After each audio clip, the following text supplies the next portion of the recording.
Hola amigos suscriptores, importante información sobre las transferencias monetarias y subsidios en Colombia.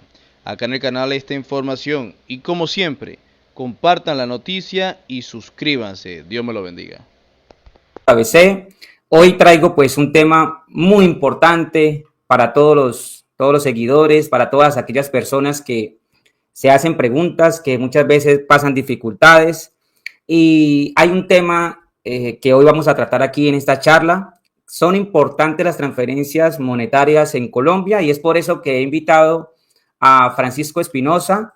Él es cofundador de Inclusión SAS, consultor, economista, estratega en la pobreza, desigualdad, mejor dicho, como dicen por ahí, más preparado que un bonjour, por ahí.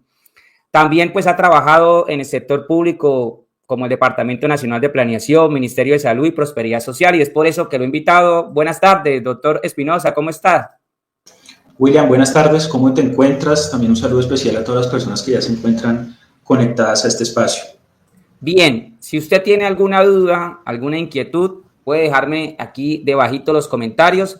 Lo vamos a estar compartiendo. Este es un espacio donde vamos a tratar temas importantes, como les comentaba al principio, y sabemos que ustedes se preguntan en todo momento, ¿serán importantes las transferencias monetarias en Colombia? ¿Qué opina usted, doctor? Yo creo que son fundamentales. Es un componente muy relevante dentro de la política social del país, pero sí es importante aclarar una cosa, Wilson, y es que no son la solución a todas las situaciones que desde el punto de vista social enfrenta nuestra población. Son una ficha de un gran rompecabezas que es esa política social, pero no es la única ficha. Es importante aclarar esto. Muy relevantes, son parte de la solución, pero no son toda la solución que necesitamos para los desafíos en términos de inclusión social e inclusión productiva para nuestro país. Aquí tengo unas preguntitas que he podido recopilar, ¿no? Entre las personas que muchas veces me consultan a mí y me dicen, sabemos de que las transferencias monetarias han ido evolucionando, han ido teniendo un nuevo horizonte y surgen preguntas, ¿no? O a veces que se hacen entre las redes y es, ¿las personas de escasos recursos se acostumbran a subsidios y no trabajan? Bueno, Wilson, aquí es súper importante también que nuestras conversaciones tengan o estén soportadas en algunas cifras. Eso le da cierto grado de objetividad a nuestra conversación. No es que solo queramos basar esta conversación en datos, pero sí deben ser un ingrediente importante en nuestros diálogos y en nuestras conversaciones. Y frente a la pregunta específica que tú haces de si es cierto que al recibir algún tipo de ayuda las personas se desincentivan o dejan de trabajar, precisamente me gustaría aportar algunos datos. En Colombia alrededor de 3.6 millones de hogares reciben ayudas. En términos de personas, esto significa una población cercana a los 12 millones de personas, es decir, 12 millones de personas hacen parte de estos hogares que reciben ayudas. Y de esos 12 millones, más o menos unos 9 están en edad de trabajar, son mayores de 15 años.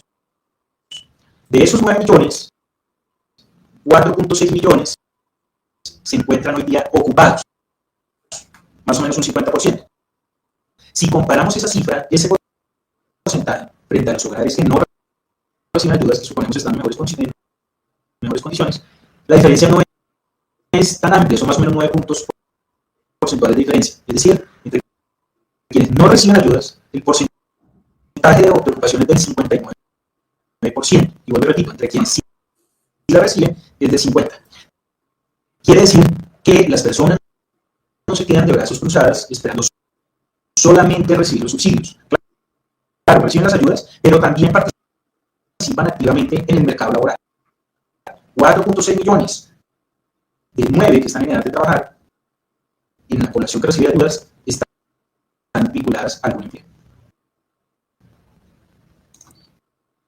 Claro, y es que ahí es donde vemos y conozco casos que le comentaba a usted, casos como el de María.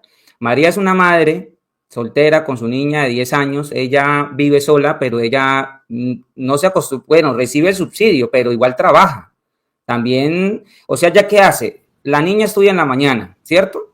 Ella trabaja medio tiempo y el otro medio tiempo pues la cuida en la tarde, pero ella recibe una transferencia monetaria, recibía, bueno, Colombia sin hambre, pero esta transferencia yo le preguntaba a ella y le decía de que si realmente ella solamente se acostumbraba al subsidio nomás. Ella me decía, no, de igual si reciba el subsidio o no lo reciba, yo tengo que trabajar porque a mí no me va a alcanzar para yo poder pagar el arriendo, la habitación donde estoy, pagar los recibos. Si recibo 100 o 200 mil pesos, pues relativamente eso me apoya, más no con eso voy a vivir. Entonces, al ver esto que no trabajan, pues yo inclusive hablo con las personas del diario vivir y ellos me dicen, no, Winter, es que aquí la situación es muy difícil. Aparte de que la inflación, los costos de la canasta, lo que uno se rebusca, hablemos de las personas de bajos recursos, de lo que se rebusca, muchas veces es para complementar si recibe una transferencia monetaria, sea de un programa de evolución de IVA o renta ciudadana, bueno, de esas ayudas que son importantes. También tocando los jóvenes que estudian, ¿sí? Entonces, pienso yo que desde ese punto de vista, para aportar y las cifras que usted nos ha dado, que ya son estadísticas, inclusive en el DANE, que son públicas, que son encuestas que se hacen a los hogares. Poco manejo la base de datos del DANE porque casi no pues asimilo técnicamente, por eso usted nos ha dado claramente unas cifras sentadas, de pronto para no llevar desde el punto de vista de que lo que uno diga, sino lo que realmente está plasmado ahí en documentos, ¿sí? En análisis. Entonces, eso es muy importante, Francisco, y de verdad que las personas, ya aquí hay más de 1000 conectados solamente en YouTube y ahí siguen las preguntas. Entonces, aquí hay una pregunta interesante y es, ¿crees que los pobres son pobres porque quieren? No, precisamente las cifras que comentábamos anteriormente y lo que tú también aportabas a la conversación nos dan señales de que no es así. Los pobres desarrollan actividades y son muy proactivos en poder precisamente completar el resto de ingresos necesarios para poder cubrir las necesidades básicas. Por eso tú mencionabas, los casos como el de María, la transferencia me sirve, pero yo tengo que salir a buscar el resto de ingresos necesarios para cubrir mis necesidades. Las transferencias son un complemento al ingreso, técnicamente se denominan de esa manera, pero no son el reemplazo total del ingreso y están calibradas de tal manera que no desestimulen precisamente la participación en el mercado laboral. ¿Qué podría ocurrir? Que si los montos de las transferencias fueran demasiado elevados, claro, pues si a cada uno le llegara el salario mínimo completo por cada miembro en edad de trabajar del hogar, pues sí, claramente nadie trabajaría. Pero en nuestro caso estamos observando que no, que tienen una ocupación similar tanto quienes reciben ayudas como quienes no reciben. 50% de ocupación versus 59% de ocupación respectivamente. Entonces los pobres no son pobres porque quieren estar en dichas condiciones. Lo que tenemos que entrar a valorar es que otros elementos están siendo freno para mejorar las condiciones de vida de la población pobre. Y conecto también con lo que decía al inicio. Las transferencias son una parte de la solución, pero no son toda la solución completa. Se requiere también otro tipo de complemento de política social en otros aspectos. Hacen parte también de la política social, por ejemplo, el hecho de que una persona pueda ir cuando se enferma a un hospital o a una entidad de salud y que no tenga que pagar por ello, que es como funciona o ha venido funcionando más o menos nuestro sistema de salud. Que los hijos puedan ir al colegio y que tengan cierto grado de descuento en la matrícula o que incluso sea gratuito el poder asistir a un colegio. Otra solución desde el punto de vista de la política social. Que existan subsidios para la compra o la construcción de vivienda. También, otra parte que hace de ese gran rompecabezas que decimos la política social y son pequeñas fichas que van mejorando las condiciones de vida de la población. Entonces, a veces, cuando las personas lo logran, cruzar completamente esa situación de pobreza o superarla completamente, no es por una decisión propia de cada persona o porque deliberadamente quieran estar en una situación precaria. Es más bien que debemos preguntarnos si nuestra política social es lo suficientemente amplia y de largo alcance como para poder brindar oportunidades a todos aquellos que necesitan superar dicha condición. Mire, Francisco, que aquí tengo comentarios ya de las personas que están conectadas y puede dejármelo aquí también a los que nos ven en TikTok, en YouTube, en Facebook. Mire que me dicen, esta transferencia para mí es una ayuda, pues de igual con eso no pago, pues no cubro todas mis necesidades. Entonces, como vemos, es un complemento. Yo siempre digo, es un granito de arena, un empujón, una ayuda, un soporte, un resorte para los que viven del día a día. Muchas veces no consiguen empleo, falta, o sea, hay desempleo, que eso no es de ocultar en ningún lado. Muchas veces se emprende, pero ese emprendimiento no alcanza para sostener. Entonces, máxime si se quita una transferencia monetaria, que ya vamos a hablar mucho más allá.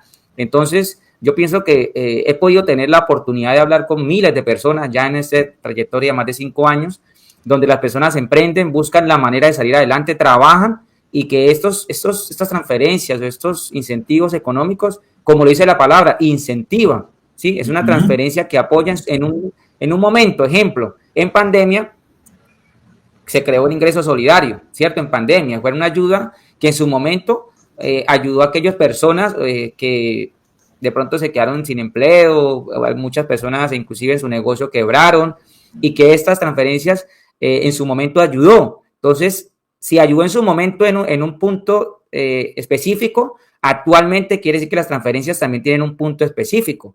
Y pienso yo que las personas no son pobres porque quieren, pienso que a veces son falta de oportunidades, falta de educación financiera, falta de pronto de ver un mundo más abierto, ¿cierto? A oportunidades, porque cuando hay oportunidades, pues las personas siguen, pues aprovechan, ¿no? Porque nadie, ¿quién quiere vivir en la pobreza o aguantar hambre? Yo creo que nadie. La mayoría de mujeres, madres, cabezas de hogar, siempre quieren emprender, así sea con venta de catálogos, así sea lavando ropa, así sea haciendo almuerzos en otros hogares. Entonces, yo pienso que para mí los pobres, dice, pues aquí una pregunta, no es una pregunta, pero yo pienso que los pobres a veces no salen adelante por falta de pronto de que haya esas oportunidades de parte inclusive del gobierno, ¿cierto? Que vamos a ir tocándolo ahí poco a poco. Sí, señor. Otra cosa que me gustaría agregar, William, es que precisamente el hecho de que tú recibas esa ayuda, una transferencia, que la recibamos, nos permite también administrar mejor los recursos que hay en el hogar, entre ellos el tiempo. Tú lo describías al comienzo con el ejemplo de María. La transferencia le permite trabajar tiempo parcial e igualmente cubrir otras actividades dentro del hogar, como por ejemplo cuidar a sus hijos cuando regresan de la escuela. Si no recibiera esa transferencia monetaria, lo que ocurriría es que la restricción de recursos y la falta de dinero llevaría a que muchas de esas combinaciones de qué hago con mi tiempo no fueran posibles, ¿sí? Y también pues es otra manera de ver el beneficio que tiene este tipo de ayudas. Pues sí, entonces aquí hay otra pregunta y es, ¿las personas que reciben subsidios quieren vivir mal para mantener las ayudas? Ese es un comentario por ahí que escuchamos la vez pasada, ¿no? Las personas que reciben estos subsidios, ¿será que siempre querrán vivir mal para que sigan recibiendo las ayudas? O sea, ejemplo, que no les cambie el SISBEN para que o no mejore su situación socioeconómica para seguir recibiendo transferencias monetarias. ¿Qué dicen las estadísticas?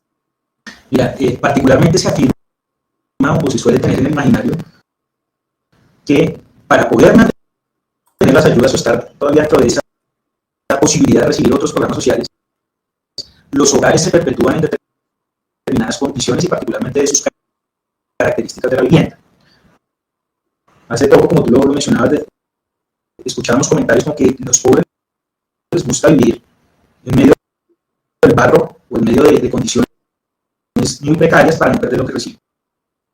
Y ahí también me gustaría entonces agregar otras cifras adicionales. Mira, dentro de los que reciben ayudas, el porcentaje de hogares que tienen materiales de pisos en tierra o arena es alrededor del 11%. Y muchos otros hogares que igualmente reciben ayudas tienen otros materiales de vivienda que indicarían que no es cierto que les guste perpetuarse en una situación de precariedad.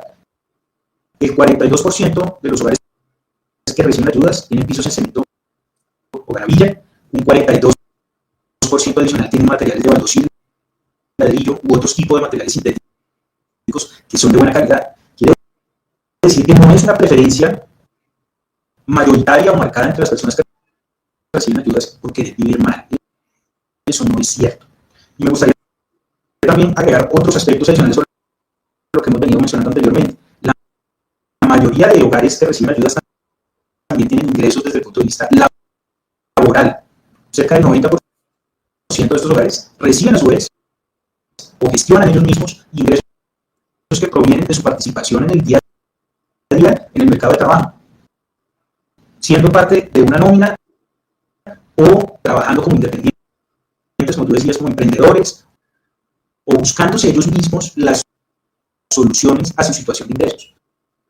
Quiere decir que ellos mismos son creadores de soluciones para superar su condición de pobreza. No es sujeto pasivo que está a la espera en su casa de que todo les sea resuelto y adicionalmente que busque de manera proactiva quedarse en una situación de precariedad. Esas afirmaciones, si las vemos a la luz de los datos que ahorita el DANE, no son ciertas. Pues sí, mire que algo que comentaba y me parece interesante es que vivir, o sea, querer siempre vivir mal es como algo, como un pensamiento, inclusive usted dice con estadísticas, que una persona que, ejemplo, aquella persona que vende mangos, que se asolea todo el día, que vende verduras en la calle o ambulante, ¿será que con qué fin hace eso? ¿Será que lo hace con el fin de vivir mal? Pues claro que no, la respuesta es con el fin de poder salir adelante, ojalá pues mejorar su calidad de vida. Y decir que, o sea, es que a veces se torna como un poco, digámoslo así, tenso, ¿no? Digo yo, en cuando se tocan temas de que las personas quieren ser pobres y que no quieren mantener siempre las ayudas y que quieren vivir llevados, dígalo así, para poder seguir recibiendo ayudas. Y yo pienso que a su vez no hay que generalizar. Yo siempre hablo cuando una persona generaliza y dice que una persona dijo que no quería mejorar su situación socioeconómica para poder seguir recibiendo ayudas y quedar con ese mismo CISBEN.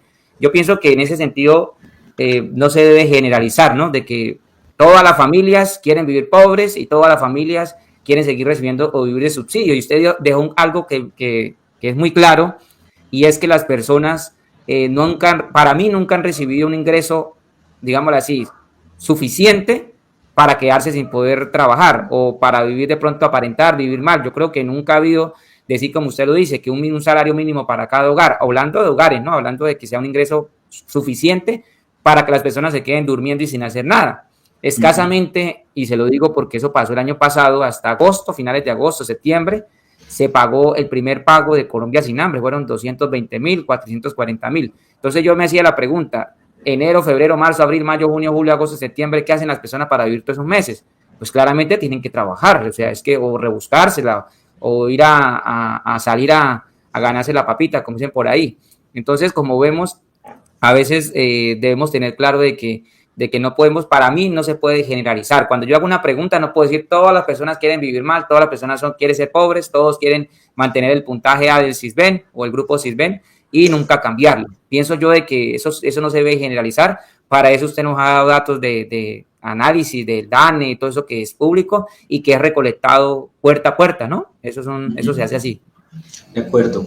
Sí, William, lo que tú mencionas es muy importante. Mira, algo que nos está afectando muchísimo como país son precisamente esas generalizaciones o esos prejuicios que tenemos acerca de las personas que reciben ayudas. Eso nos está afectando como país. Por eso es tan importante poder conversar alrededor de estos datos y también acerca de los casos que tú mencionas que ves en el día a día. Otro dato que me parece relevante es comparar, por ejemplo, el número de horas que trabaja a la semana aquellas personas ocupadas que hacen parte de los hogares que reciben ayudas. A la semana en promedio, estas personas trabajan más o menos unas 40 horas. Y este mismo valor para aquellos hogares que no reciben ayudas, que nuevamente decimos están en mejores condiciones, son más o menos unas 44 horas. Fíjate que no hay mucha diferencia entre las horas que trabajan ambas personas, los ocupados que hacen parte de hogares que reciben ayudas y los ocupados de hogares que no las reciben. Entonces, esto una vez más es para poder superar esas generalizaciones, esos sesgos, esos prejuicios que muchas veces tenemos nosotros tal vez desde nuestra comodidad y desde nuestro entorno que nos creemos un poco con el derecho de juzgar o hacer este tipo de afirmaciones como las que vimos allí en la pregunta que tú aportas a la conversación, decía, es que les gusta vivir mal, y con eso nos quedamos. Lo grave de esas afirmaciones y de esas generalizaciones es que es con base en ellas que muchas veces se toman decisiones o se justifican las decisiones, y particularmente si son decisiones de política pública. Eso es muy delicado, porque eso es un brinco mortal el que uno da, es que le gusta vivir mal, entonces quitemos las transferencias. Entonces es un camino muy apresurado, son atajos muchas veces, y hay que prevenir ese tipo de generalizaciones o de conclusiones, sobre todo si implican afectar el bienestar de muchas personas o de millones de personas detrás de una decisión no bien soportada o suficientemente soportada. Claro. Y aquí viene otra, es ¿qué impacto tiene el quitar definitivamente las transferencias monetarias? Bueno, William, nosotros hemos intentado aquí en nuestra firma también hacer unas estimaciones de carácter preliminar. ¿De qué ocurriría si se materializa el efecto de lo que han venido siendo los anuncios más recientes acerca del funcionamiento de los programas de transferencias monetarias? Voy a intentar explicar. Colombia tiene un porcentaje de pobreza del 33% de pobreza monetaria, quiere decir una tercera parte de nuestra población no tiene los ingresos suficientes para consumir una canasta básica de bienes y servicios. Tenemos ese nivel de pobreza, pero si no recibiéramos o no funcionaran los programas de transferencias monetarias, el porcentaje no sería de 33%, sino casi de 38%, entre 4 y 5 puntos porcentuales más elevado. Gracias a que sí tenemos esos programas de transferencias, es que ese porcentaje es un poquitico más chiquito. ¿Qué podría llegar a ocurrir si parte de los programas que hoy existen no siguieran funcionando a futuro?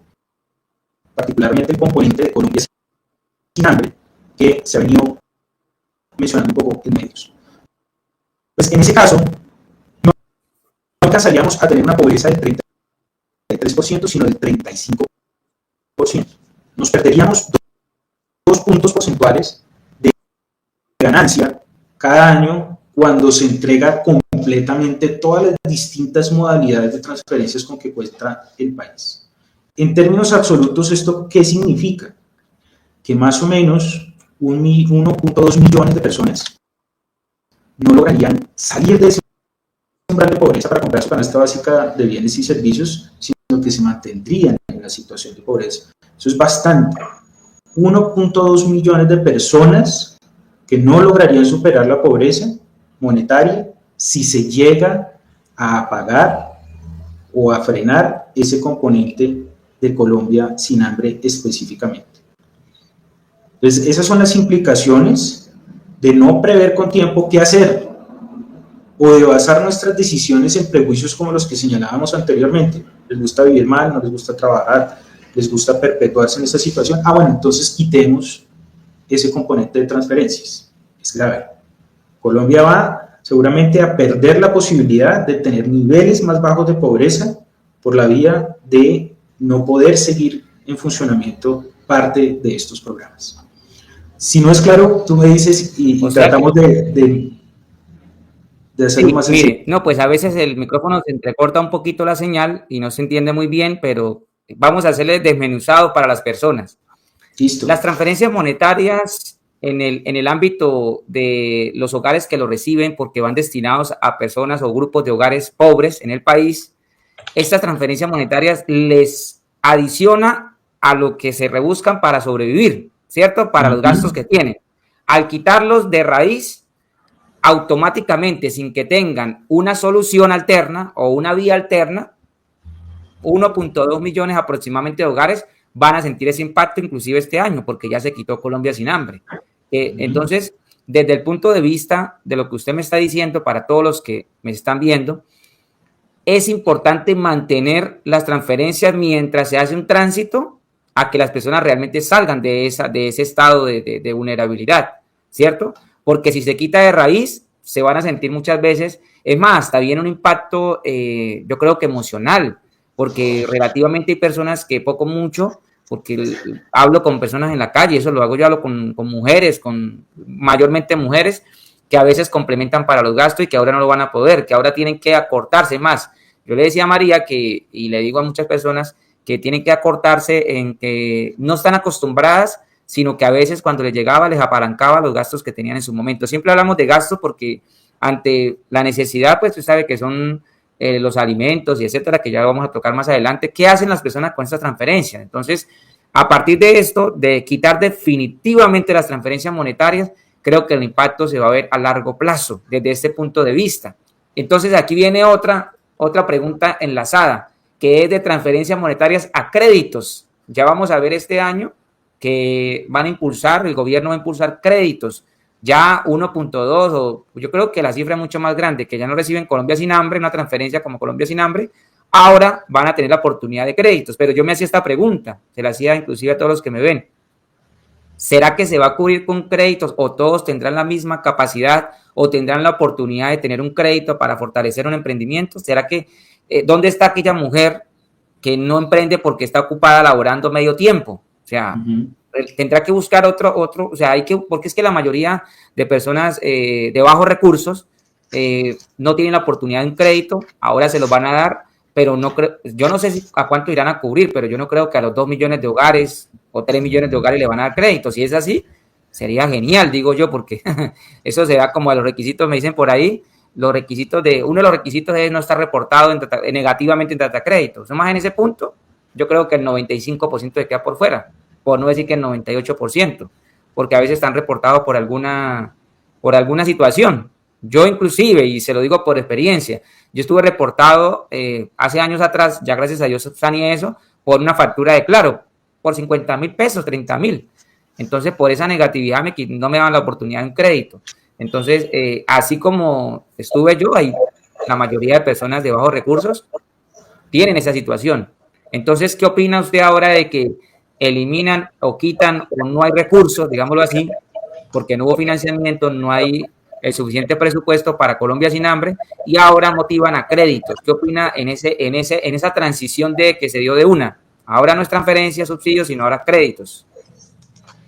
Bueno, William, si quiere primero confírmeme si se está escuchando bien, porque veo que entran muchos mensajes diciendo que se oye mal, entrecortado. Bien, ahora sí, perfecto. Listo, perfecto. Ahora sí. Mire, hablábamos entonces que uno de los componentes que con probabilidad no va a seguir funcionando es el de Colombia Sin Hambre, ¿no es cierto? Por otro lado, se anuncia la posibilidad del otorgamiento de créditos, aproximadamente unos 600,000 millones de pesos. En principio uno dice, bueno, es un buen monto, pero ¿para cuántos esos 600,000 millones? Para cerca de 3 millones de personas, que decía el mismo anuncio, que quedarían descubiertos de transferencias monetarias. ¿Cuánto sería la división de 600,000 millones entre 3 millones de personas? Eso les toca de a cuánto, de a 200,000 pesos. Es decir, arranque usted un negocio con ese monto, a ver cómo le va. Es insuficiente para poder constituirse con una fuente de emprendimiento sostenible, segura, que le permita a usted entonces generar por lo menos un ingreso mínimo o algo de estable a futuro.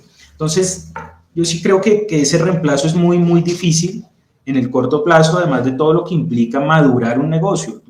Seguramente lo conoces porque ha sido también tu experiencia personal y la de muchas personas a tu alrededor.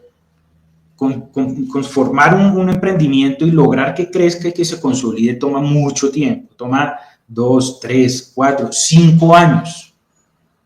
Entonces, esa es la razón por la cual cuando se va a reemplazar este tipo de transferencias hay que preverlo a través de un plan de transición, ¿sí?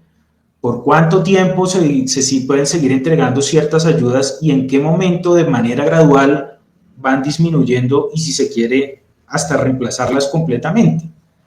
Pero de un momento a otro, reemplazarlas por la posibilidad de un emprendimiento con un capital inicial tan pequeño, yo creo que difícilmente va a conducir a que estos negocios sean sostenibles a futuro.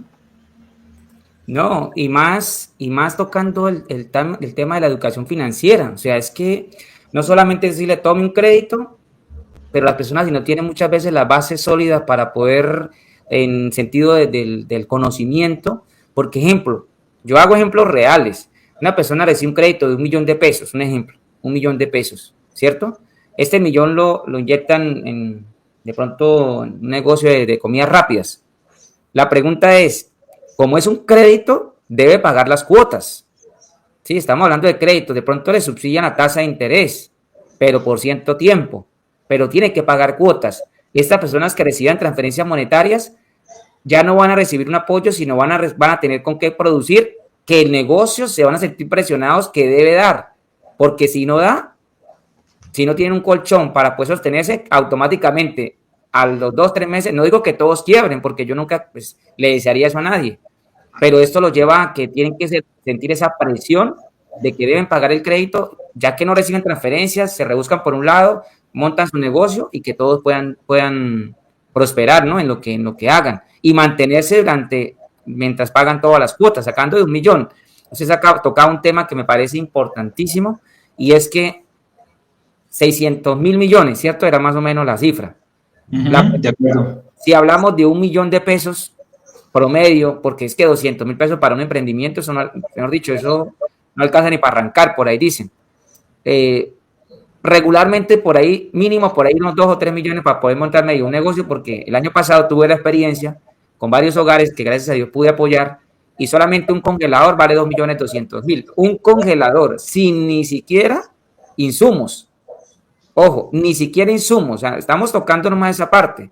Entonces, y aparte de enseñarles de cómo no gastarse el capital, apartar para las cuotas, comprometerse a que los gastos, sacar las ganancias. Entonces, de un momento a otro, hacer esa transición, pienso yo de que para mí, de lo que conozco, que las transferencias monetarias son importantes, apoyándolas con una educación financiera y con crédito para que los que vayan saliendo de la pobreza, inyectados con transferencias monetarias mientras el negocio sale a flote. Y usted dijo una cifra o un tiempo prudencial, 2 o 3 años. Y en 2 o 3 años, ¿dónde está aquellos que lo que le complementaba para los gastos? Es que hay que mirar, yo no lo puedo decir ahorita, gracias a Dios, yo estaba en pobreza extrema hace 5 o 6 años, las personas me conocen, Dios ha sido bueno conmigo, he tomado buenas decisiones, he salido adelante, pero no todos tienen esa misma habilidad, no tienen esa destreza, no tienen esa virtud, ¿sí? Que la tienen que desarrollar. Qué bueno sería que todos desarrolláramos esa, pero a veces hay conflictos en territorios donde no dejan despegar a las personas. Entonces es muy difícil una persona que monte un negocio con un crédito y que después, entre comillas, le pidan vacuna. O sea, ahí por ese lado las ganancias se fueron y se fue el capital y se fue todo. Y a veces ni abre por el miedo de que algo le pase. Entonces yo creo que hay que mirar, o sea, en Colombia hay que mirar diferentes factores, no solamente uno. Y generalizar es complicado. Es complicado porque, ejemplo, un crédito para una persona que nunca ha una mujer que siempre ha criado a sus hijos, ¿será que se le hará fácil emprender? Yo creo que ahí viene una pregunta y hay que analizarlo desde ese punto de vista. De acuerdo, William. Fíjate que si suponemos esa entrega de esos 200.000 pesos para emprendimiento, además que se canalizarían a través de cooperativas, lo que implica ya, de hecho, ponerse de acuerdo con otras personas para emprender. Eso es bien difícil. Si son 200, usted tiene que conseguirse por lo menos otros 9 para completar 2 millones de pesos entre 10 personas. Y como tú lo señalabas, más o menos ese monto alcanzaría, por ejemplo, para comprar un carrito de comidas rápidas, para vender perro caliente. Para poder generar al menos un valor cercano a un salario mínimo para esas 10 personas, ¿cuánto habría que vender al mes en solo ese carrito? Por ahí unos 15 millones de pesos, ¿no es cierto? Para dividirnos entre 10 de a 1,5 millones. Entonces, para que queden libres 15 millones de pesos en un carrito de perros, hay que vender por lo menos 60 millones de pesos al mes. Al mes y además desde el primer mes, o sea, ser exitoso desde el primer día en que tú pones el carrito para poder aguantar, pagarle a los miembros de esa sociedad, los 10 que están poniendo de 200.000 pesos para comprar el carro de perros y poder dejar también recursos para reinvertir seguir comprando insumos y seguir haciendo el resto de inversiones que son necesarias para que un negocio sea sostenible a futuro.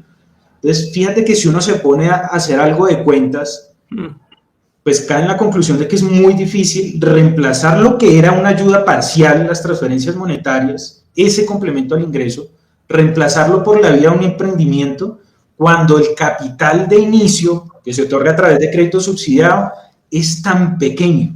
La posibilidad de que ese emprendimiento no prospere, y no por falta de voluntad de las personas, no porque no quieran salir adelante, sino porque la solución es muy pequeña para la magnitud del reto que estamos hablando. Entonces, esos emprendimientos muy probablemente van a tener un futuro muy corto. Eso es importante, creo yo, señalarlo, y eso nos lleva nuevamente a la conclusión de la importancia de que existan estos complementos al ingreso. Sí, sí, es verdad. Entonces, aquí saltamos, porque la idea es aprovechar este espacio y el tiempo. Las personas que reciben ayudas se gastan la plata en bebidas alcohólicas. Esta es una pregunta que a veces se torna, por allá escucho a veces en ciertos lugares que las personas no saben utilizar la plata.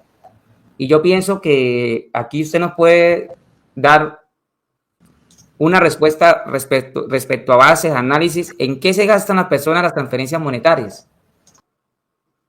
Sí, mira que esta es otra generalización, otro de los prejuicios que muchas veces tenemos y de la manera en que juzgamos a las personas que reciben ayudas. No, que esas ayudas son malas porque se va todo el dinero en el consumo de bebidas alcohólicas, por eso es que esos programas no deberían existir. Es lo que uno escucha frecuentemente en la calle. Y yo te voy a aportar, quisiera poner para nuestra conversación otros datos adicionales, igualmente que provienen de fuentes de información oficiales. Esta vez es la encuesta de presupuestos de los hogares, una encuesta que hace también el DANE, que mide precisamente en qué gastan sus recursos los distintos hogares en el país, los hogares pobres, los hogares vulnerables, los hogares de clase media y lo que solemos denominar hogares de clase alta. Remitámonos específicamente a cuánto pesa el gasto en este tipo de artículos que son las bebidas alcohólicas dentro del gasto de mercado de los hogares pobres y otros hogares. Los hogares pobres destinan más o menos entre el 2 y el 3% de su gasto total de mercado al consumo de este tipo de artículos que estamos hablando, de bebidas alcohólicas. En comparación con los que son de clase alta, que destinan alrededor del 11% del valor de su mercado a estos mismos artículos, a bebidas alcohólicas. Entonces, primero, no es cierto que la totalidad de los ingresos se van a ese rubro. Segundo, no es cierto que los pobres gastan más en este tipo de artículos en comparación con otro tipo de hogares. Nuevamente, las cifras nos ayudan a aclarar el panorama y a disminuir este tipo de generalizaciones o eliminar este tipo de sesgos. ¿Por qué? Porque son este tipo de afirmaciones las que conducen muchas veces a justificar la eliminación de algunos programas o la justificación para situaciones como las que de pronto se pueden presentar a futuro. Yo he hecho encuestas en mis redes sociales con las personas que he hablado. El 90% de los que reciben transferencias monetarias las utilizan, como usted decía, un poco más, el porcentaje más pequeño, en alimentos. O sea, la mayoría, digamos la mayoría superando el 50%, utiliza estas transferencias monetarias en alimentos, ¿cierto? Hay ciertas temporadas que yo le comentaba, como la etapa escolar o la jornada, el inicio del colegio de los niños. Una mujer que recibe 200 o 300 mil pesos o 100 mil, ¿qué es lo que hace? Pues complementa para los cuadernos de los niños. Si está en una jornada de ejemplo, de otro mes, de pronto para el lonche o para lo que le alcance, los alimentos de los niños. Entonces pienso que puede haber un pequeñito grupo, digo yo porque no estamos generalizando, pero yo pienso que la mayoría de personas relativamente utilizan, como usted lo acabó de decir, este dinero en alimentos. Y viene aquí algo que te comentaba. Este dinero, este incentivo, estas transferencias monetarias que se inyectaba a una comunidad, pueblo, barrio, vereda, cuando se reciben transferencias monetarias, si se va a alimentos, entra un círculo en la economía del mismo pueblo. Si hay en un barrio que hayan 500 o 1000 personas recibiendo transferencias, se van al supermercado, se van a las tiendas, se van a la panadería, se van a diferentes sectores a utilizar este dinero allí, quiere decir que la economía empieza a fluir. Entonces, desde ese punto de vista, pienso yo que va a haber afectado enormemente, no solamente los hogares, pienso yo, no solamente los hogares, sino un dinero, un recurso que entraba en circulación, y pienso yo, ¿no?, que esto apoyaba muchísimo a la economía popular, porque hay personas, la mayoría, como hablamos al principio, que ya tienen su emprendimiento. Entonces, ya así ejemplo, recibieron transferencias, vaya y compran un pastelito, una papa rellena, no sé, avena, una limonada, un jugo, frutas, de pronto medicina. Entonces ya no va a haber este recurso que se daba, y pienso que también va a tener un impacto. Se medirá con estadísticas, pero pienso que también habrá un impacto en ese punto de vista. De acuerdo, William. De hecho, hay estudios nuevamente oficiales, esta vez elaborados por el Departamento Nacional de Planeación, que dentro de sus múltiples funciones tiene el de evaluar las políticas públicas, decir si están funcionando bien, si funcionan acorde con los objetivos para los cuales se crean los programas, particularmente los programas sociales. Y en una de esas múltiples evaluaciones, porque estos programas de transferencia son los que más evaluaciones han tenido a lo largo de su trayectoria de funcionamiento desde el año 2000, inicios de 2000, uno de los resultados que se encuentra es que cuando los hogares reciben estas ayudas, destinan parte de los recursos a la compra de alimentos que son acorde, digamos, con lo que uno esperaría para los hogares que tienen menores de edad. Es decir, ese recurso se destina al consumo de frutas, de verduras y de otro tipo de alimentos que mejoran la dieta de los hogares que se encuentran en condición de pobreza. Entonces, volviendo a la pregunta que tú planteabas de no, es que la plata se va en consumo de licor o de bebidas alcohólicas, no es cierto. O sea, los hogares tratan de aprovechar el máximo de esos recursos, ya sea para consumir estos artículos que decíamos, frutas, verduras y otro tipo de alimentos pues, ideales para la dieta. Otros hogares lo que hacen es que con esos recursos cubren el costo que significa muchas veces salir a trabajar, pagar el transporte, pagar el almuerzo que hay que llevar al lugar del trabajo, ¿sí?, lo que cocinan en la casa y que llevan para calentar en el trabajo, pagar a alguien que de pronto les pueda cuidar a los niños mientras van a trabajar esa media jornada que tú señalabas, por ejemplo, en el caso de María, cubrir otra serie de gastos del hogar, el pago de servicios públicos.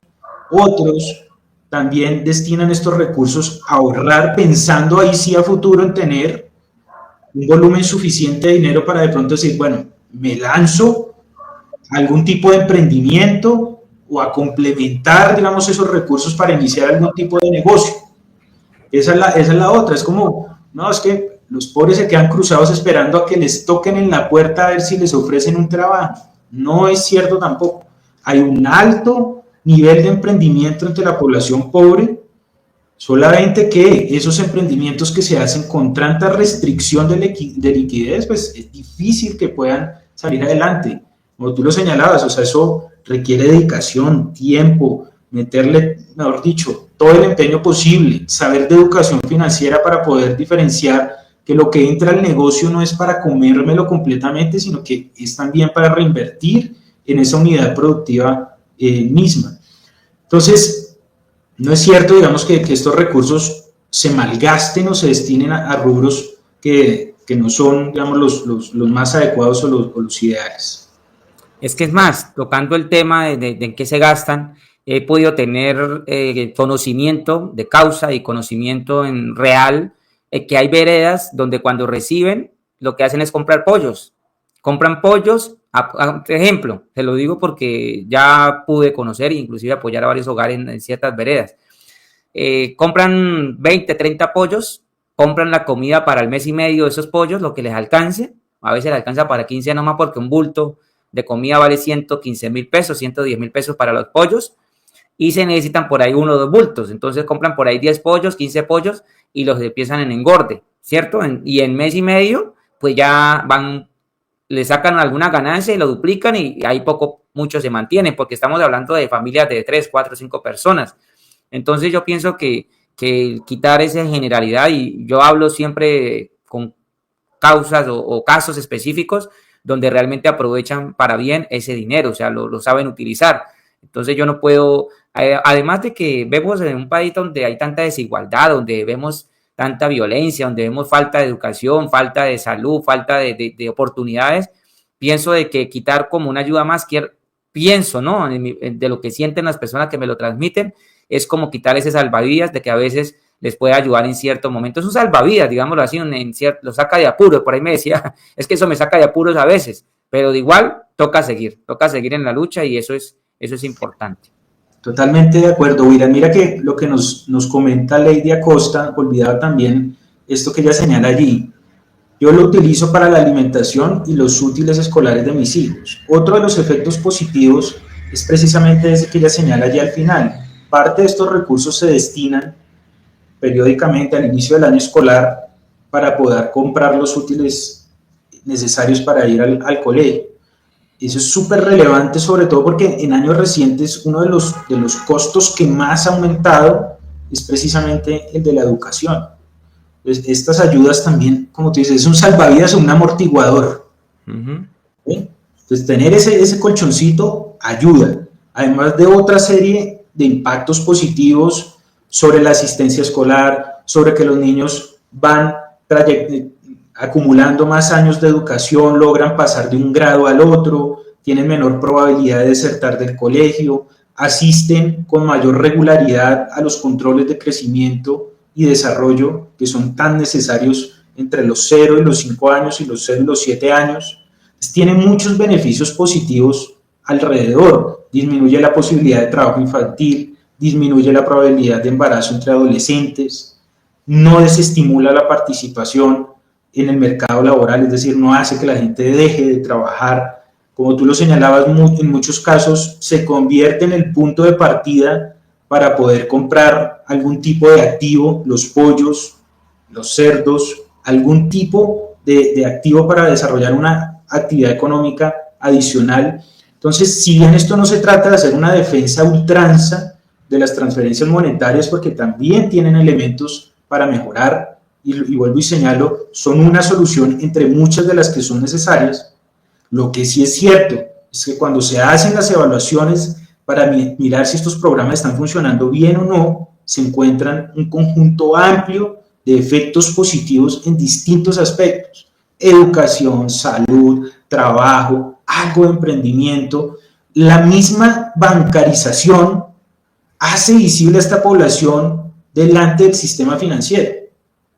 De otra manera sería muy difícil. Si todo fuera en efectivo, esta población no sería visible para los bancos o para este tipo también de acceso a otro tipo de recursos, que son los que brindan precisamente el sistema financiero. Entonces tienen una serie de efectos positivos que yo creo vale la pena señalar y siempre estar recordando, en lugar de esas generalizaciones o esos sesgos que a veces escuchamos alrededor.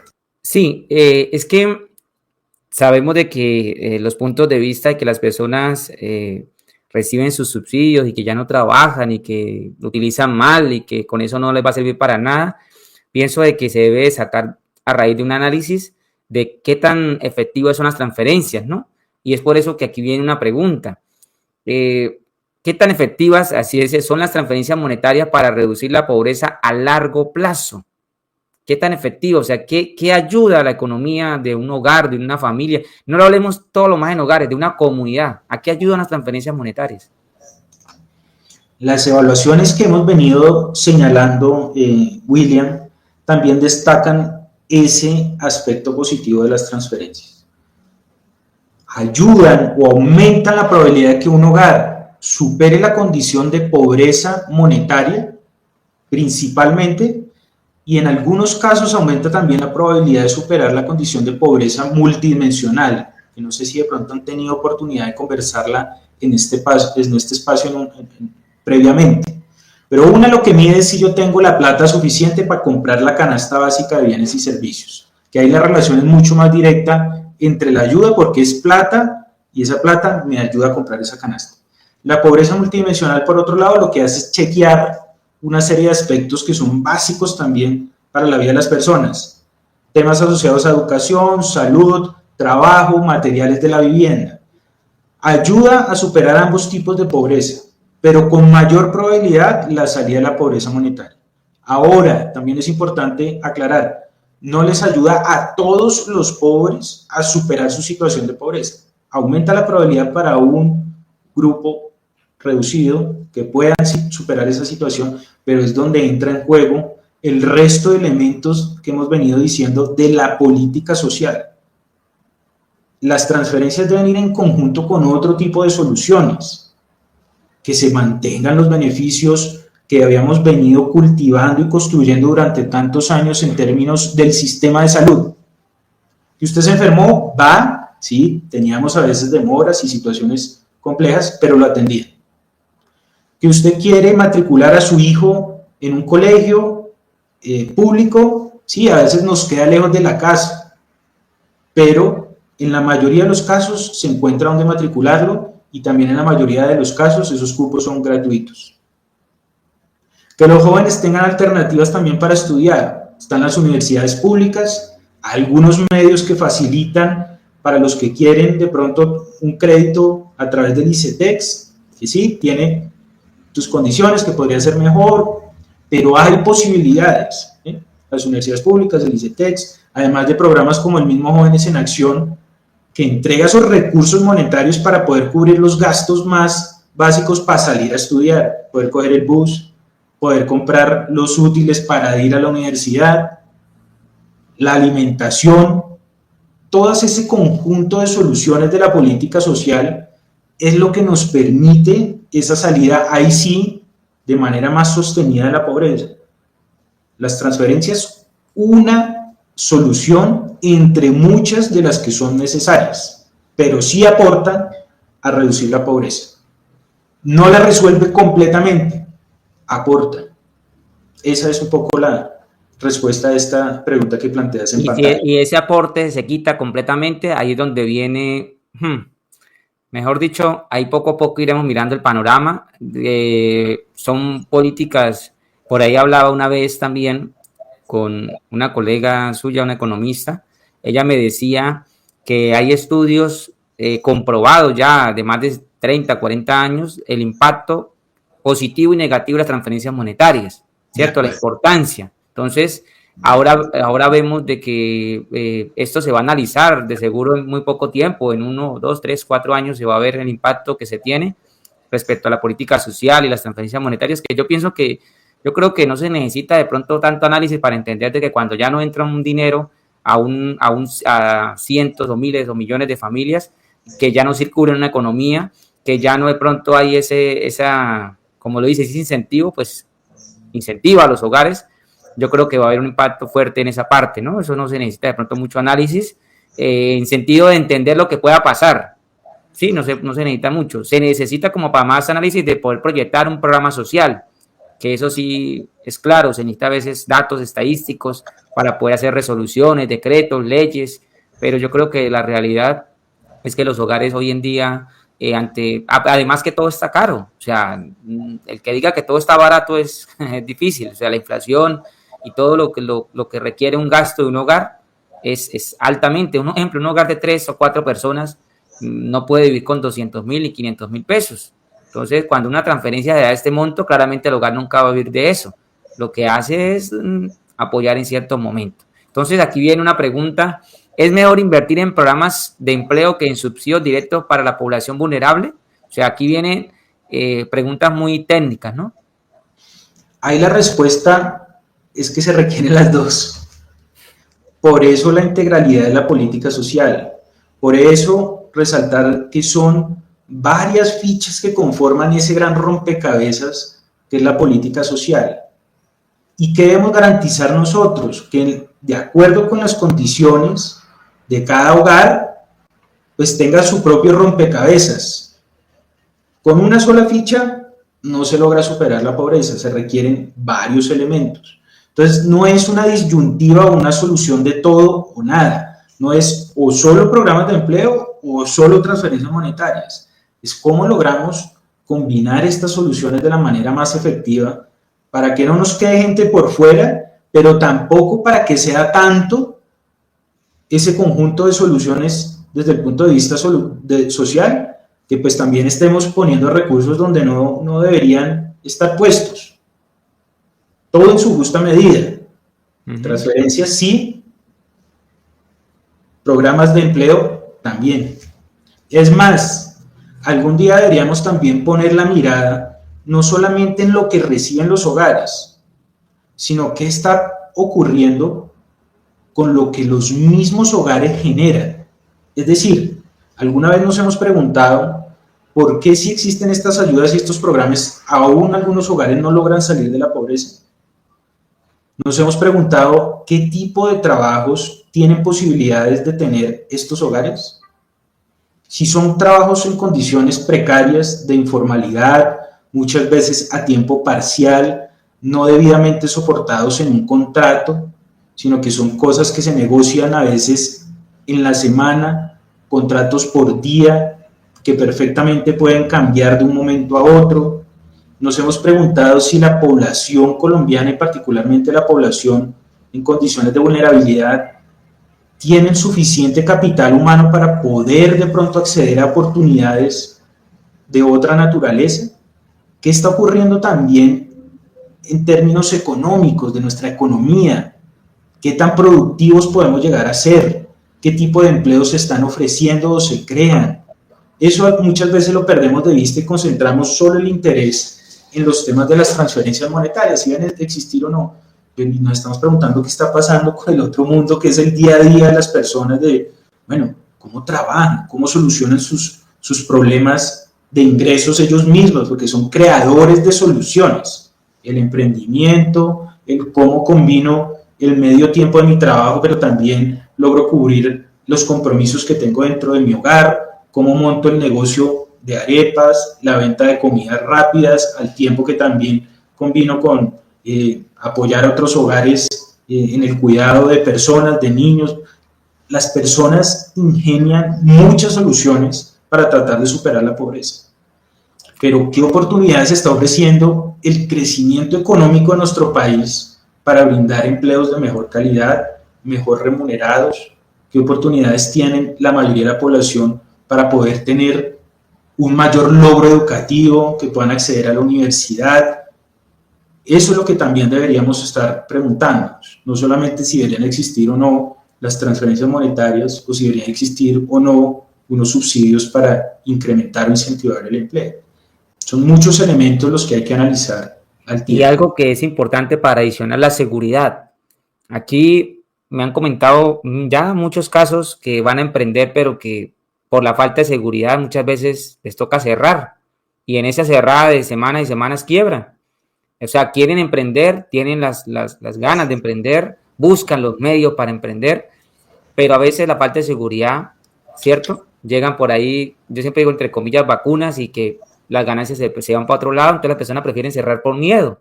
Entonces, en ese lado entra otro factor que es la seguridad, ¿cierto? Porque cuando estamos cuando nos sentimos inseguros, entonces ¿cómo una persona o un hogar va a poder emprender con esa libertad de poder tener ideas? Si muchas veces, ejemplo, salen con un carrito de arepas y la venta de todo el día se la roban, hablándolo así, la pierde. Entonces, la seguridad, o sea, esos son diferentes factores, porque hay personas que han corrido, les ha ido muy bien, pero llegan y pierden todo de un momento a otro por ciertas circunstancias. Entonces, yo creo que también entra esa parte de la seguridad, ¿no? Para lo que usted adiciona, que no solamente mirar transferencias, sino qué hacemos con la transferencia o qué está haciendo las personas para salir adelante. Que aquí viene la parte de qué papel juega la educación financiera en el uso adecuado de las ayudas económicas. O sea, cuál es el fin o cuál es la salida. O sea, todos queremos, y se lo digo por experiencia, a los 9 años yo vendí pasteles.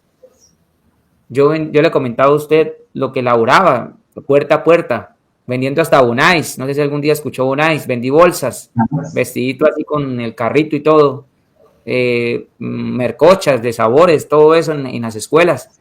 Las ganas las hay, pero muchas veces estas ganancias no eran suficientes para uno de pronto crecer, o a la vez no había una educación financiera. ¿Por qué? Porque las ganancias pues no eran muchas, 5.000, 10.000, 20.000 en el día o 8.000, pero faltaba en la comida de la casa, que si no llevaba eso, pues no había pronto para complementar o las cosas que uno tiene. Entonces, pienso que la educación financiera hace parte, pienso yo no sé, yo creo eso por experiencia propia de que los colombianos somos guerreros, de que las personas, las mujeres son trabajadoras, buscan la manera de salir adelante, de hacer ganarse la vida honradamente, y que por ciertas circunstancias de la vida, de pronto de a veces no una organización familiar, de que las familias se dividen, porque aquí viene algo también es, aparte de la educación financiera, ¿por qué hay tantas mujeres solteras?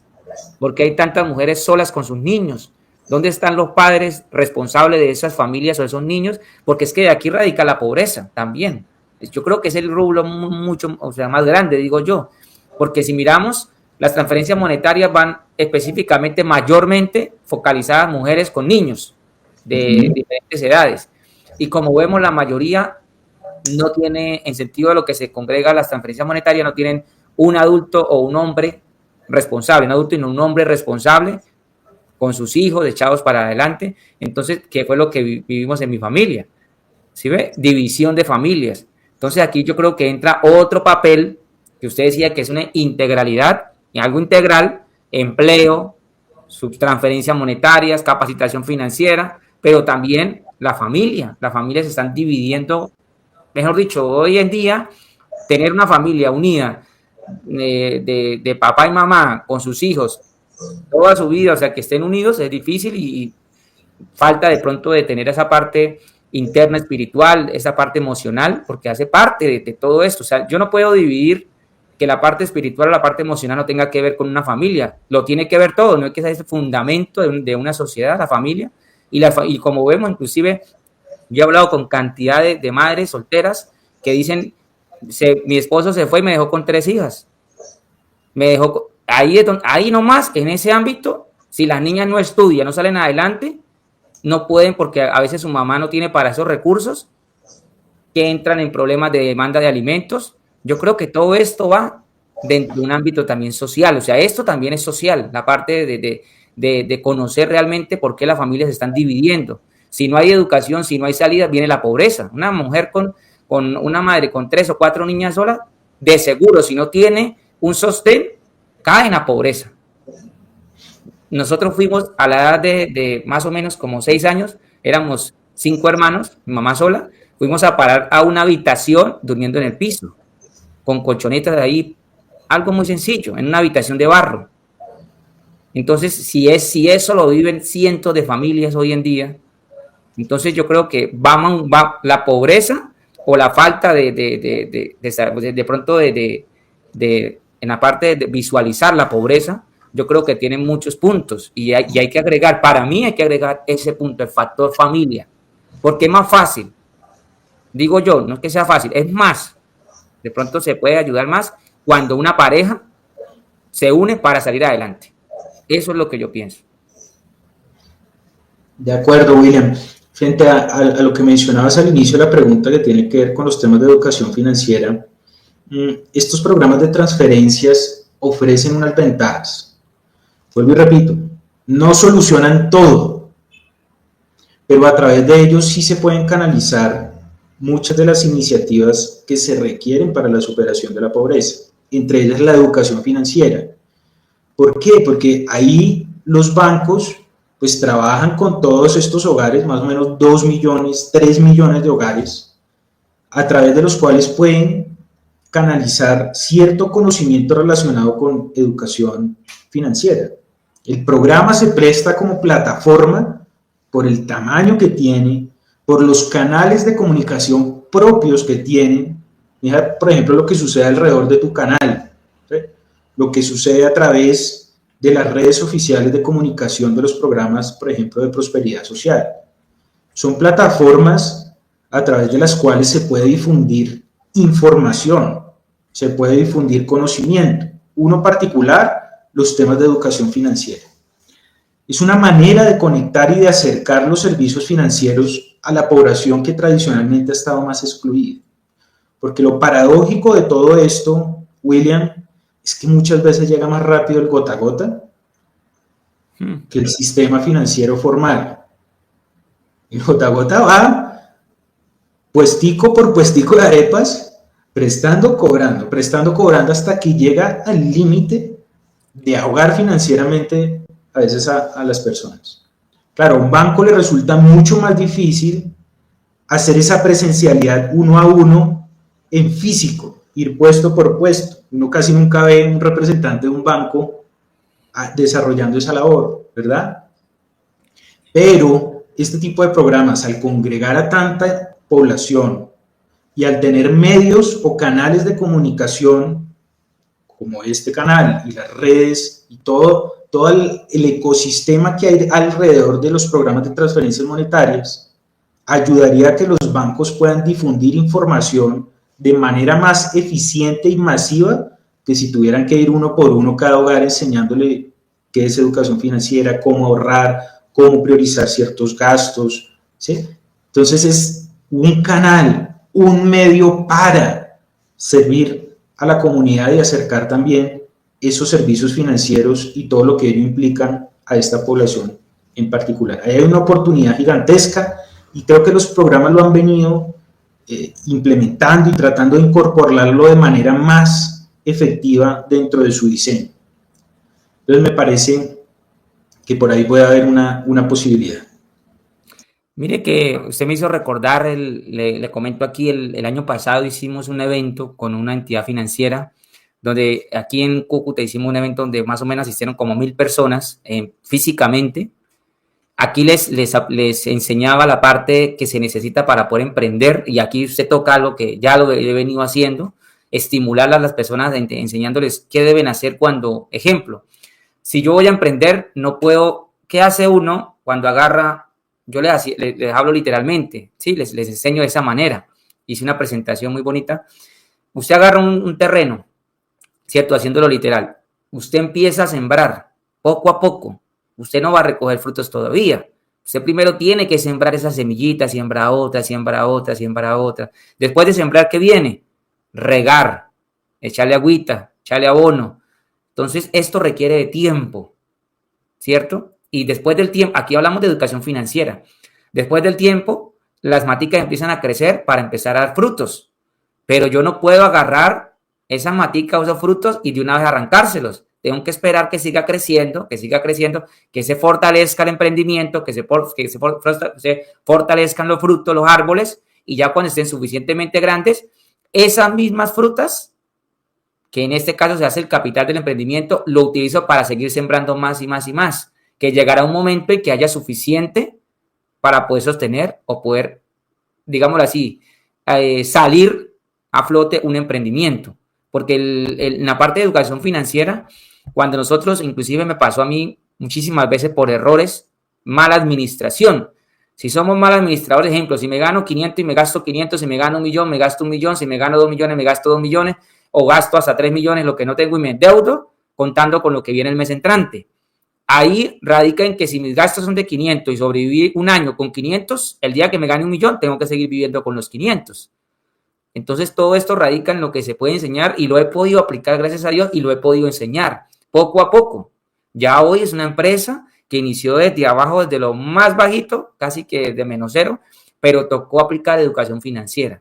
Entonces, esto, gracias a Dios, el año pasado pudimos hacer un evento donde fue súper chévere y inclusive lo transmití, pero que inclusive este año estoy organizando, estoy a ver si voy a más municipios. Esto requiere un costo de todo el evento grande que se hace, pero la idea principal es darle a entender a las personas lo que usted ha dicho es clave fundamental. Aprovechar las redes, aprovechar los medios para apoyar, bueno, aparte de enseñar, más que enseñar, apoyar a las personas. Inclusive una persona que de tantas familias que me decía, yo soy la única aquí en mi vereda, San Ángel, creo que se llama así, que hago aquí comidas rápidas, ¿sí? Un grupo poblacional pequeño. Y todas me compran a mí porque soy la única. pero no, en leña monto mi ollita y ahí frito las cositas y le vendo a todos. Con eso ya lleva 4 años, pero se sobrelleva con eso. Entonces ella decía que hace lo del día porque no tiene para un congelador y no tiene el carrito de perros y hamburguesa y todo para poder crecer más. Entonces se le hizo la donación, se envió hasta allá y claramente ella ya venía con su emprendimiento, ella ya venía con su digamos, direccionándolo para ese punto de poder sacar adelante su familia. Y ya con esto, claro, hasta el pueblo se enteró porque le llegaron a la casa si era verdad, sí, ahí recibió el congelador para poder guardar la comida porque tocaba comprarlo del día nomás, no podía comprarlo del mes. Y ahora ya tiene para poder, en ese solamente ese solo caso, hay muchísimos casos. Y pienso que desde ese punto de vista acertado, Francisco, debemos aportar más como redes sociales, educación financiera. Si tenemos la capacidad de poder enseñar y apoyar, creo que es algo que puede cambiar familias, pienso yo, y a usted cambiar una familia, cambia un pueblo, una comunidad, eso se va creciendo, digo yo, porque eso va generacional, ¿no? Porque vemos siempre que las generaciones van mejorando y no empeorando. De acuerdo, William, son consejos fundamentales, muy prácticos, a veces son cosas aparentemente sencillas, pero que pueden hacer la diferencia y que en general todos necesitamos ese tipo de consejos. Lo que usted mencionaba, si me gano 1.000.000, me gasto 500, pero si comienzo a ganarme 2 millones, no tengo por qué inmediatamente comenzar entonces a gastarme otros 500 adicionales. Trate de conservar ese equilibrio en sus gastos personales, procure ahorrar, no solamente ahorrar, sino también invertir, guarde para el momento malo, no se coma la plata del negocio, diferencie muy bien las finanzas que son del negocio de las finanzas que son personales, algo que es súper difícil de hacer. Yo lo sé porque muchas veces muchos de los que estamos en este espacio hemos emprendido, como usted decía, de cero, y es difícil porque uno tiene las angustias del día en que de pronto vendió 10, 15, 20 almuerzos, pero es precisamente el monto que necesita para pagar el colegio, para pagar un servicio público que tiene pendiente, y es cuando uno tiene esa disyuntiva de qué hago porque me toca, o sea, tampoco puedo dejar que me corten la luz o lo que sea, pero es cuestión de disciplina, de poder decir, esto es del negocio, una cosa es el negocio y otra cosa es lo que yo me consumo. Es bueno remunerarse uno mismo, pero no comerse completamente la plata del negocio, si no hay negocio que crezca. Si uno se gasta más de lo que gana, pues imposible. Eso es educación financiera, no sacar más gastos, porque a veces es que radica en que somos emocionales. Pienso que la parte emocional en la educación financiera es súper importante, en la parte emocional, ¿sí? En la parte de lo que hemos hablado hoy, de la pobreza, creo que pues, nadie quiere vivir en ese estado, nadie quiere vivir en el barro, todos queremos desde un punto de vista salir adelante, claro que no todos de pronto tenemos las mismas aspiraciones, pero ¿quién le gusta aguantar hambre? Yo creo que no he conocido a la primera persona que diga, yo quiero aguantar hambre toda la vida, yo no creo que conozca ninguna persona. Y además de quién no quiere calidad de vida, todos queremos calidad de vida, todos queremos que, pues, salir adelante. Entonces, yo pienso que estos espacios son importantes desde el punto de vista técnico, desde el punto de vista profesional, desde el punto de vista de las personas, de hogar, de vivencias, y más que se pueden asimilar y aprovechar pues para aportar. Yo pienso que debemos siempre aportar a la comunidad, no debemos restarle, sino sumarle, porque es suficiente con tantas cosas que vemos a diario restándole, que hay más pobreza, que hay más desempleo, al contrario, que haya y que podamos aportar entre pues lo que podamos hablar aquí, que las personas que se conectaron, de verdad que gracias. Sé que pues la mayoría me está preguntando de los pagos que vienen, ya aparte ahorita les haré una transmisión respecto a esas novedades, pero de verdad agradecido, Francisco, y espero que esta no sea la primera vez. Vamos como rompiendo el hielo, digo, por ahí, aprendiendo un poco más de lo que se ve, ¿no? Desde el punto de vista, como usted me decía, oficina, ya el punto de vista es muy bueno que se tenga para, tanto de su parte como de la mía, de conocer las realidades. Yo pienso que uno debe hablar realidades, Francisco. Yo cuando le hablo a las personas, yo le hablo realidades. Siempre le digo lo que es. No tengo ningún color político para hablar lo que no es, ni ir en contra de lo que no es, porque mi razón no es esa, porque automáticamente me saldría la verdad, sino siempre es tratando de ser lo más claro y transparente en lo que se habla y en lo que se dice, así como usted lo ha manifestado en sus datos. Entonces yo pienso que de verdad que si pudiéramos cada día aprovechar más estos espacios para ir enriqueciendo, digámosle, en conocimiento a las personas, en que no solamente una transferencia, que es necesaria, que es necesario el empleo, que es necesario el crédito, que es necesario que las personas tengan la salud, la seguridad, la parte motivacional. Yo creo que todo es un conjunto. Y yo hago un ejemplo sencillo. Yo agarro una carreta que tenga 4 llantas. Cada llanta, salud, emprendimiento, la otra llanta es transferencias, la otra llanta es empleo, bueno, es ejemplo, ¿no? ¿Qué pasa si yo le quito una llanta a esa carreta? Se le llega y se le daña, se pincha. ¿Cómo va a andar? Pues va a andar cojita, así de lado, ¿cierto? Es lo mismo que usted me acaba de dar, de decir que si empleo, que si educación, que si transferencia monetaria. Yo creo que todo es un conjunto integral de una política social robusta. Entonces yo creo que si esa carretica se le cae una llanta, ya va a andar con 3, imagínate, va a andar así de ladito, va a bregar, empujarla. Ahora pienso que el impacto sobre esto se va a ver pues en las familias, eso se va a ver. De acuerdo.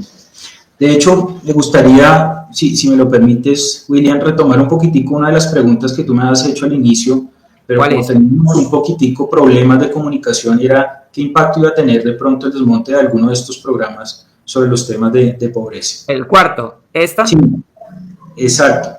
Mira, de acuerdo con las últimas cifras publicadas de pobreza monetaria por el DANE, si nosotros no tuviéramos ningún programa de transferencias monetarias, la pobreza monetaria en el país sería del 37%. Grabémonos esa cifra, 37. 37. Gracias a que teníamos toda esta oferta completa de transferencias monetarias, valoración del cuidado, el tema de Colombia sin hambre, jóvenes en acción, adulto mayor, lo que entregan algunas ciudades, la pobreza entonces no era en ese momento del 37, sino del 33%. 4 puntos porcentuales menos gracias al efecto o al impacto que traen consigo las transferencias monetarias. Uno dice, ay, pero 4 puntos porcentuales, ¿eso qué es? Pongámosle números y rostro a esos 4 puntos porcentuales. Eso significa que gracias a todo ese conjunto de ayudas, más o menos 2.2 millones de personas lograron superar ese umbral de pobreza y superar un poco esa situación. 2 millones. Ahora, si se apagara ese componente de Colombia sin hambre, que es uno de los anuncios que hemos venido escuchando, ¿qué ocurriría?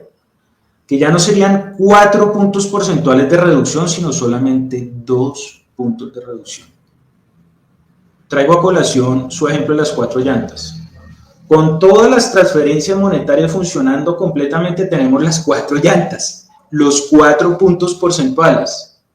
Apague usted el componente de Colombia sin hambre y la carreta le va a quedar andando en 2 llantas. Solo va a bajar 2 puntos porcentuales, de 37 a 35.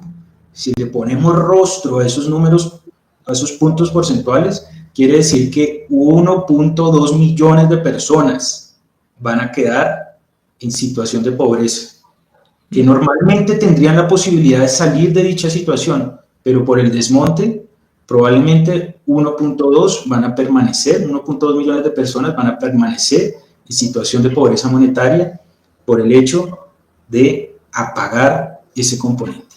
Solamente un millón lograría superar dicha condición de esos 2.2 millones que antes salían completamente. Ahora solamente una pequeña fracción va a lograr salir de dicha situación. De 4 puntos porcentuales de efecto a 2 puntos. De una carreta andando en 4 llantas a una carreta andando a medias, en 2 llantas solamente. Sí, es bueno cuando me gusta explicarles literalmente a las personas y así lo entiendo yo porque así es que yo lo recibo, ¿sí? Así es que yo lo recibo y así se lo enseño a las personas y de verdad que agradecido, Francisco, por este espacio y por todo lo que hemos hablado. Esta transmisión, pues las partes importantes de todo, aunque todo es importante, la voy a replicar, pero yo creo que no solamente quedarnos aquí de pronto en una transmisión, sino que las personas realmente aprovechen y poder saber lo que realmente está pasando, ¿no? Y espero que próximamente podamos tener otra charla de educación financiera, puede ser, otra charla de qué impactos tiene o cuáles estadísticas están, qué hay estadísticas sobre qué personas pueden salir de la pobreza mediante qué empleo o emprendimiento, ¿cierto? En vendedores ambulantes o madres cabezas de hogar. Yo creo que si en una próxima reunión podríamos revisar a profundidad mediante un estudio ya hecho realmente, o sea, digamos así, más asentado sobre la realidad de Colombia. Mientras, de igual yo he estado consultando y he estado entrevistando con varias mamitas que ya van a dejar de recibir Colombia sin hambre y que el impacto va a ser fuerte y va a ser algo que realmente pensamos de que va a disminuir lo que usted, o sea, técnicamente disminuye 2 puntos porcentuales. La realidad es que más de 1 millón, 2 millones de hogares van a empezar a sentir ese impacto en su bolsillo, ¿sí? Y en la economía que circulaba en un barrio, en una sociedad, en una vereda, en un pueblo con ese capital. De acuerdo, William. Podemos de pronto en otra ocasión mirar qué departamentos van a sentir más esta situación, qué ciudades capitales de pronto van a concentrar más este paso de las 4 llantas a las 2 llantas, donde se va a ver geográficamente reflejado con mayor intensidad este efecto. Podemos de pronto más adelante también hablar de otros temas que guardan relación con estos temas de pobreza. ¿Qué ocurriría, por ejemplo, si van a subir las tarifas del gas? Que es algo que también hemos venido escuchando. ¿Eso qué tanto le va a pegar al bolsillo de la gente? ¿Qué pasaría si no se pueden pagar todos los dineros que se den a las empresas que distribuyen gas, que comercializan energía eléctrica? ¿Qué implicaría si nos tocara pagar esas facturas completas y no pudiéramos aprovechar el subsidio que nos llega? A algunos estratos les llega subsidiado los recibos del servicio público. ¿Eso qué impacto tendría en nuestros bolsillos? Un poco para poder dimensionar el valor que hay detrás de nuestra política social de tantos años tratando de construirla y de generar bienestar para la población. Faltando mucho por hacer todavía, pero también valorando lo poco en lo cual, o lo mucho en lo cual ha avanzado el país en estos distintos aspectos. Bueno, Francisco, de verdad, muchas gracias por permitirme, ¿no? Primero aceptar estar en esta charla. Pues próximamente, con el favor de Dios, estaremos otra vez, ¿no? Mirando qué podemos compartir. Edwin, Alberto, gracias por sustanciosa esta transmisión y a todos los que se conectaron. Estaremos en una próxima ocasión y, como ya les dije, aprovechar estos espacios. Entonces, de verdad, gracias a todos los que se conectaron y gracias a Francisco. No, a usted, William, por la invitación, a todas las personas que se conectaron, que comentaron. Yo les pido disculpas si de pronto se escuchó mal en algún momento o no fui claro en las explicaciones. De pronto vamos a seguir mejorando. Comenten qué podemos mejorar y igualmente, William, con total confianza tú me dices qué hay para hacer mejor en una próxima ocasión y para nosotros con el mayor gusto poder participar en este tipo de espacios. Bueno, muchas gracias a todos y que pasen una feliz noche. Gracias, Francisco.